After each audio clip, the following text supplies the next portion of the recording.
Tai aš esu gydytojas onkologas chemoterapeutas, taip pat paliatyvios pagalbos gydytojas. Dirbu nuo 2018 metų, tai jau dabar 13 metų. 13 metų, kai dirbu kaip paliatyvios pagalbos gydytojas ir onkologas chemoterapeutas, nes faktiškai galima sakyti, kad kai pradėjau dirbti kaip chemoterapeutas, jau po baigimo rezidentūros, regioninė ligoninė respublikiniai, ten buvo didžiulis poreikis tos pagalbos tuomet, kai pacientai jau negalėjo gauti kažkokios chemoterapijos ar kažkokio gydymo. Ir nuo 2011-2012 metų Šiaulių regione mes pradėjom kurti tą pagalbą, kuri dabar išsivystė ten. Tai taip ir išliko, kad tai tokioj dviguboj pagalboje aš ir dirbu, specifinis kažkoks sisteminis, tai yra chemoterapinis gydymas ir lygiai grečiai paliatyvioji pagalba tiek, kiek to apimti, kiek galima to įstaigai. Įstaigai, kuri teikia onkologinę pagalbą, skatinam, kad būtų toks nuolatinis monitoravimas dėl skausmo. Tai yra tas gydytojas, kuris konsultuoja tuo metu, jisai ir monitoruoja, ar pacientas galbūt atžymi kažkokią laipsnių skausmą.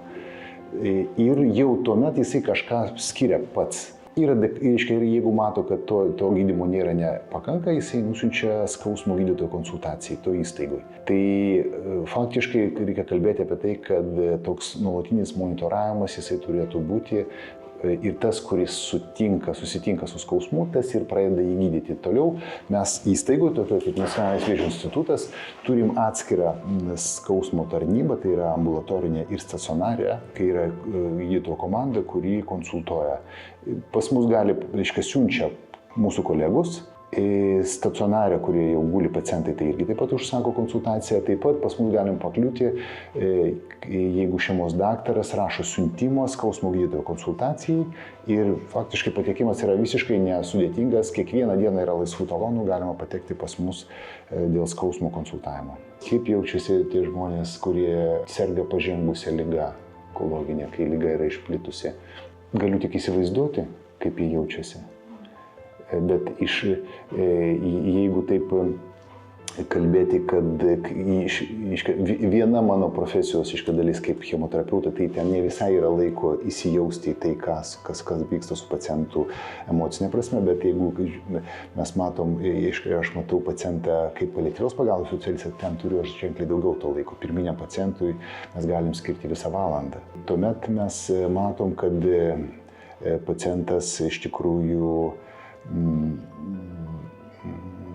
jaučia didelio laipsnio tokį neviltį, gal netgi tam tikrą didelio laipsnio tokį vienišumo, savigailos tokios savo, didelio laipsnio emocijos. Ir šitoj vietoj baimė didelio laipsnio dėl galimų skausmų arba kitų simptomų, didelio laipsnio baimė.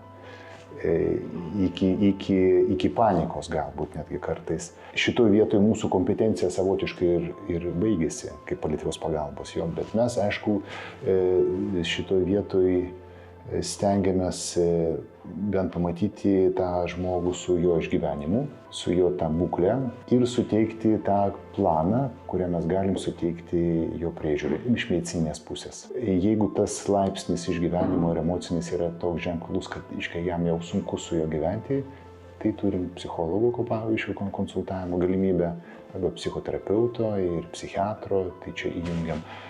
Šioje vietoje įsijungia socialinis darbuotojas tam, kad padėti ir šeimai integruotis į tą pagalbą. Iš mūsų pusės jau visas medicininis, medikamentinis gydymas mes sustatom planą, bet aišku, matom, kad iš tikrųjų tam, kad būti šalia to žmogaus, to jo būklei, reikia ne 10 minučių iš jo konsultavimo, reikia daugiau to laiko.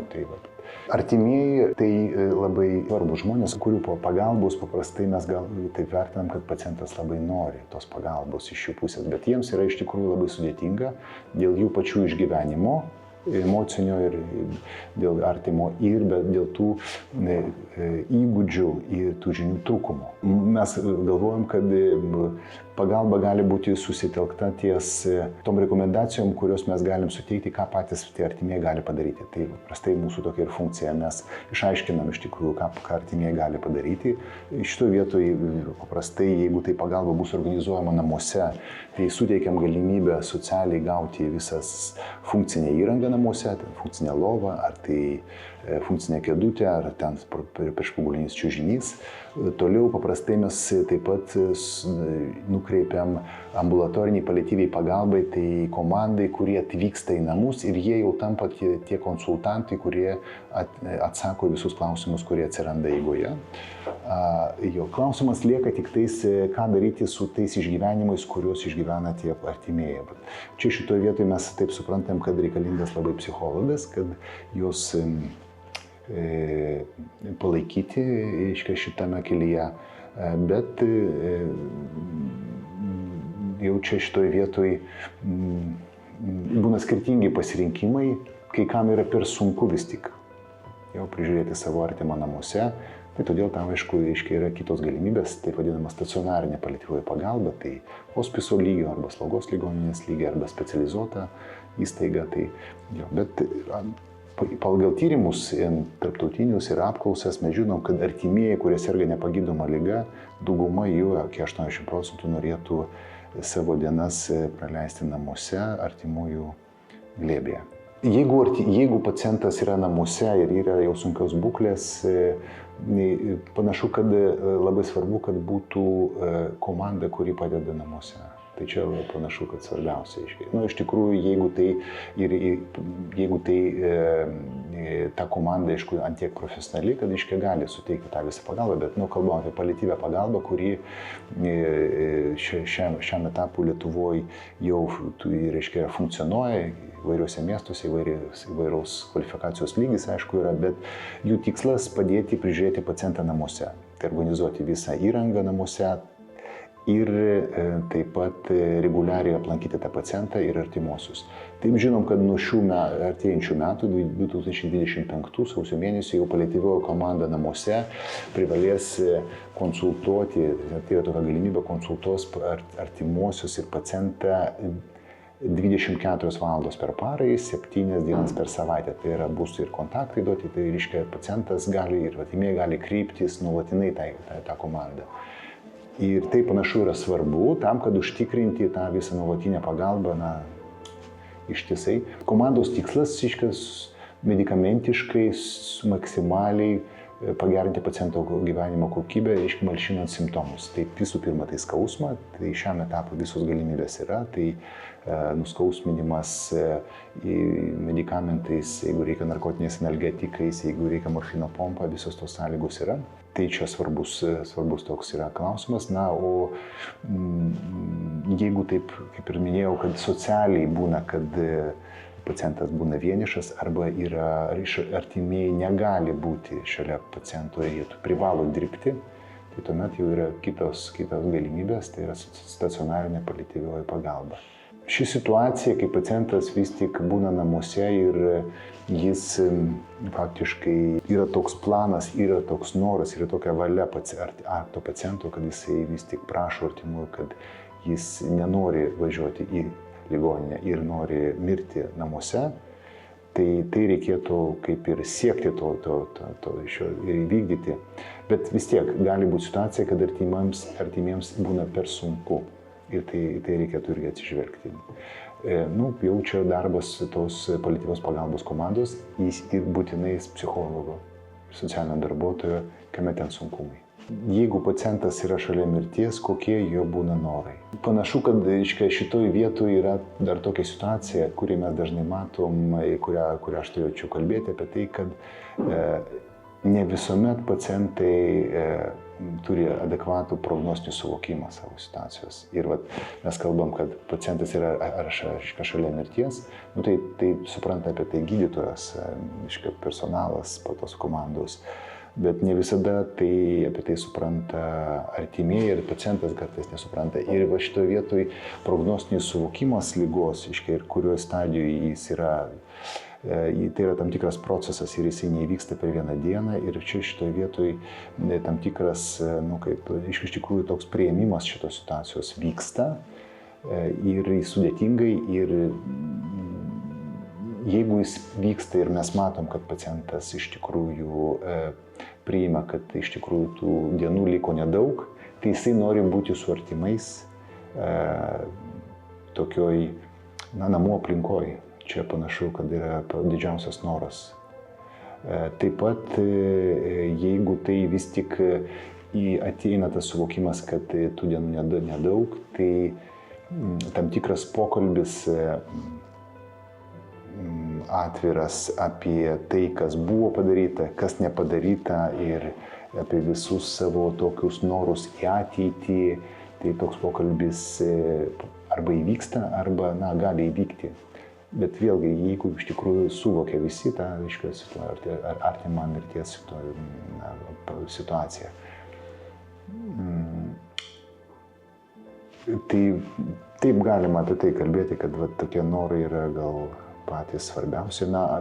Jeigu kalbam apie tokius norus, egzistencinius galbūt jo, bet jeigu kalbam apie medicinę, plotmę, tai aišku, pacientai bijo ir artimieji bijo skausmo ir artimieji bijo, kad jų tas artimas pacientas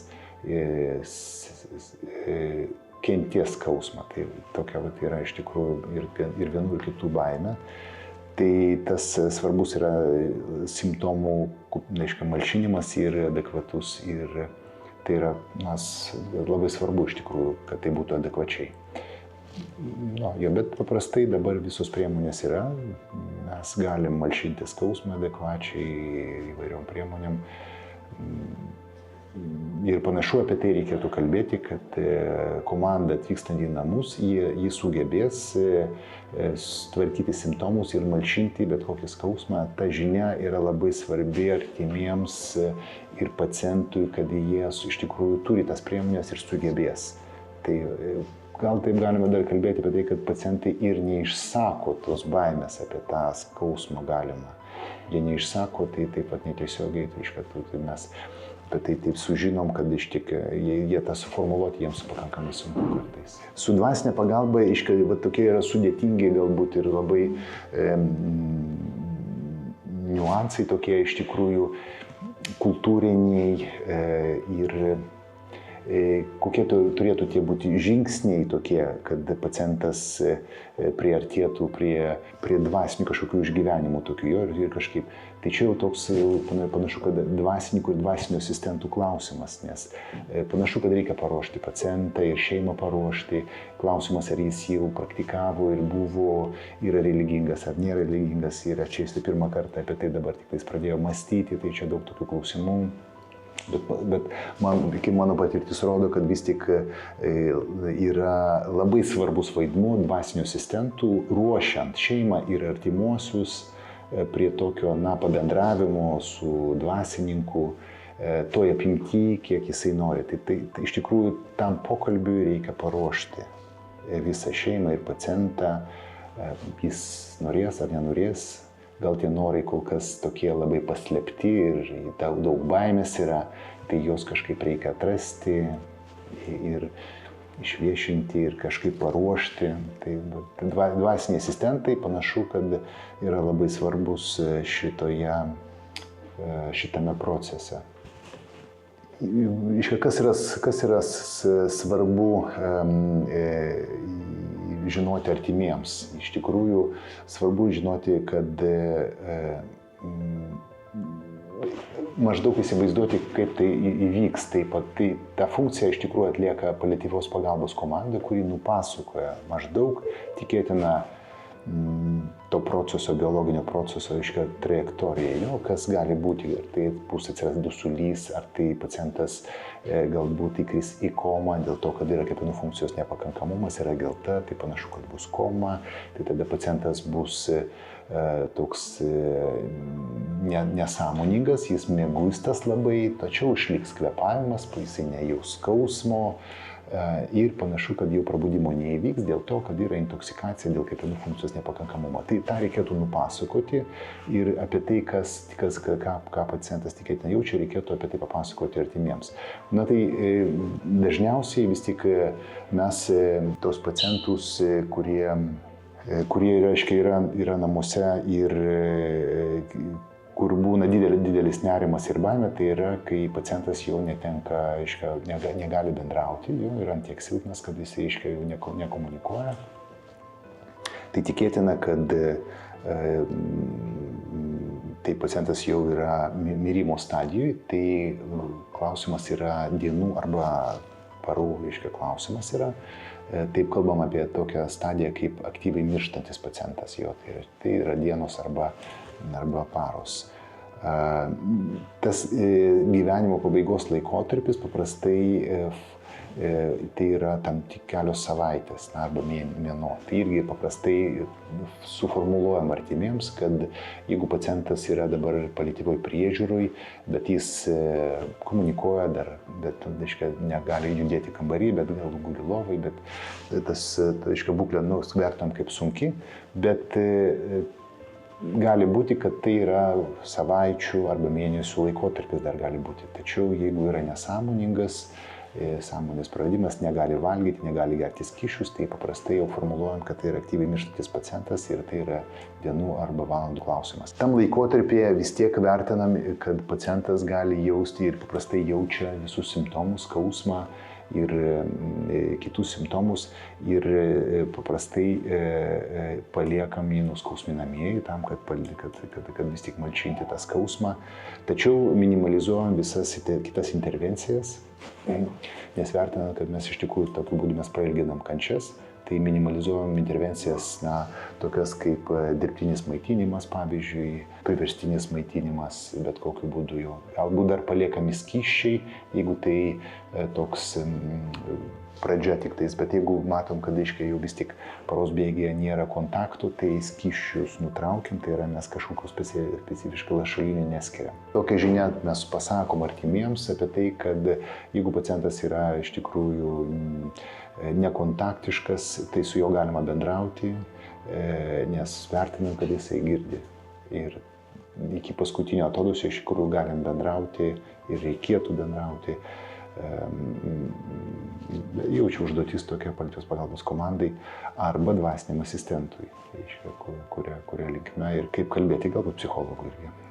Šito įstaigoje, kaip Nacionalinis vėžio institutas, mes vis tik labiau stengiamas padaryti kažkokias tokias paliatyvios pagalbos intervencijas, kurios padėtų po to prižiūrėti jo pacientą namuose. Šios įstaigos komanda neprižiūri pacientus namuose ir šitoje vietoje galbūt netgi kaip tai vyksta namuose, paprastai patirties netgi galbūt daugiau turi tos paliatyvios pagalbos komandos atstovai, kurie dabar dirba. Tai mūsų tokia tikslas yra, kad mes paruoštumėm pacientus ir taip pat paaiškintumėm kokią situaciją ir kodėl mes dabar organizuojam ir siūlom tą priežiūrą namuose, taip pat artimiems ir taip pat duodam rekomendacijas sveikatos priežiūros specialistams. Tai būna paprastai mūsų siuntimas, tai yra tas siuntimas, kuris jiems suprantamas, kad tolimesnė priežiūra bus tokia ir jie supranta, kaip kalbėti ir apie ką kalbėti. Taip pat ir tai informacija dvasiniam asistentui ir psichologui taip pat. Namuose, kai yra artimieji, taip yra ir svarbu, kad jisai nejaustų to vienišumo, tie artimieji gali būti šalia to artimo ir tai yra svarbu. Fizinis kontaktas irgi labai svarbus, šitoje vietoje galima kontaktuoti, paimti už rankos, galima glostyti. Tai yra svarbus bendravimas su tuo pacientu, su tuo artimu. Iš tikrųjų reikia panašu kalbėti ir apie tai, kad ši būklė, paliatyvios pagalbos būklė, kuri apima tą pacientą ir tai yra vis tik didelė mirties baimė yra. Ir artimuosius taip pat. Ir dalis to jo viso jausmo pereina panašu ir specialistams, kurie konsultuoja, kurie nuolat dirba su tais pacientais ir jie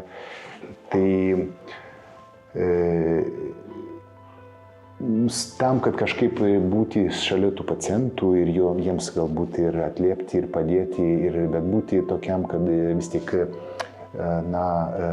turėti resursų. Reikia panašu ir turėti resursų atsistatyti. Čia kitas tokia klausimas apie tai, kaip specialistams dirbantiems šitoje srityje, reiškia atsistatyti ir sugebėti po to, tą funkcionuoti. Nes darbo daug yra tokio ne manipuliacijos rankomis, o tokio darbo panašu psichologiniam lygyje kažkokiam. Suprantam, kad yra komandui psichologas, bet psichologų tiek nėra, kad dabar po valandą su kiekvienu sukontaktuoti. Tai visi, kurie kontaktuoja su tais specialistais, jie nori, nenori, jie įsijungia į tą psichologinį komunikavimą. Ir šitoje vietoje yra panašu, kad labai svarbus atsistatymas arba palaikymas jau tų specialistų, kurie dirba toje srityje. Matau, kad toje srityje nėra labai daug norinčių dirbti, nes tai vertinam, kad taip sunku, nėra baimių, kad dirbti čia bus sunku dėl panašių tų sunkių išgyvenimų.